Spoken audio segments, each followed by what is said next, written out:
Bosroutine. Alors aujourd'hui, pour notre vidéo numéro 51, nous allons travailler avec trois mots. Alors ces trois mots-là que j'affiche là-haut, Wanu, Watha, Ute. Pourquoi je voudrais qu'on travaille sur ces trois mots? C'est parce que, en fait, comme il n'y a que deux syllabes, bien souvent on pense que c'est un seul mot. Alors que ce sont des mots qui ont été formés ici en l'occurrence, de deux mots. Mais en général, les mots en yai, c'est comme dans toute langue, hein, ce sont des mots qui ont été formés, des mots composés. OK? Alors, pour ce qui concerne le mot wanu, wanu. Alors, le mot wanu, ça veut dire coco.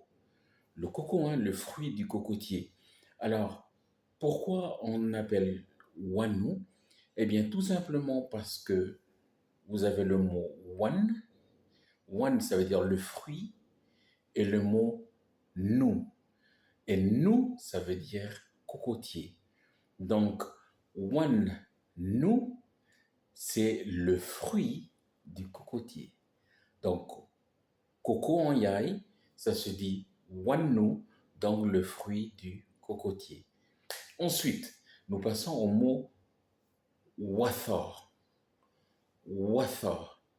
Alors, watha, c'est pareil. Watha, ça veut dire ballon. Watha, ça désigne un ballon. Et comme à l'époque à Ouvéa, on n'avait pas de ballon, hein, eh bien, on jouait avec les fruits du thor. En yai, on appelle thor, l'arbre, et en fagaouvéa, on dit leva. Vous voyez, on jouait au foot avec ce fruit-là. Ce sont les fruits des faux-monguiers. Vous voyez, le faux-monguier, il est ici, et le fruit du faux-monguier, il est là. OK? Le leva en fagaouvéa, et thor en yai. OK?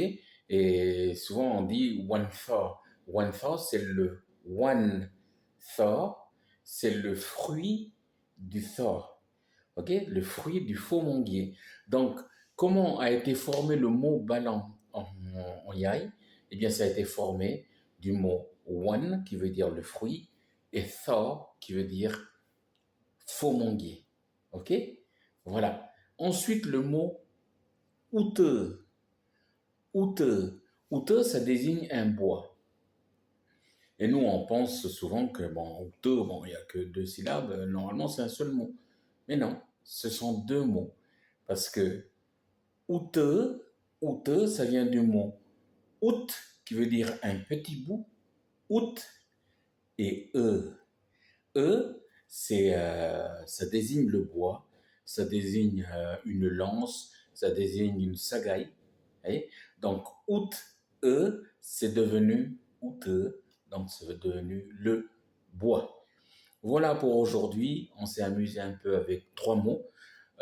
J'espère réveiller en vous le linguiste que vous êtes, que vous allez vous rendre compte qu'il y a plusieurs mots qui, normalement, on pense que c'est un seul mot, mais en fait, c'est plusieurs mots, comme le mot omissé, béteigné, vous voyez? Voilà. Mais ça, vous le savez déjà pour le mot béteigné. Mais nous allons voir ça la prochaine fois. Voilà. Otin youn méthode. Otin youn méthode. Ça veut dire à la prochaine. Ok? Ça veut dire, littéralement, ça veut dire, otin, ça veut dire nous. Youn, se rencontrer. En fait, c'est une particule pour exprimer quelque chose qui va se terminer ou qui s'est terminé. OK? Otinyo, une méthode, en fait, le mot the, c'est pour couper une action qui se déroule. C'est très compliqué. On verra pour les prochaines vidéos. Oleh, également, otinyo, une méthode.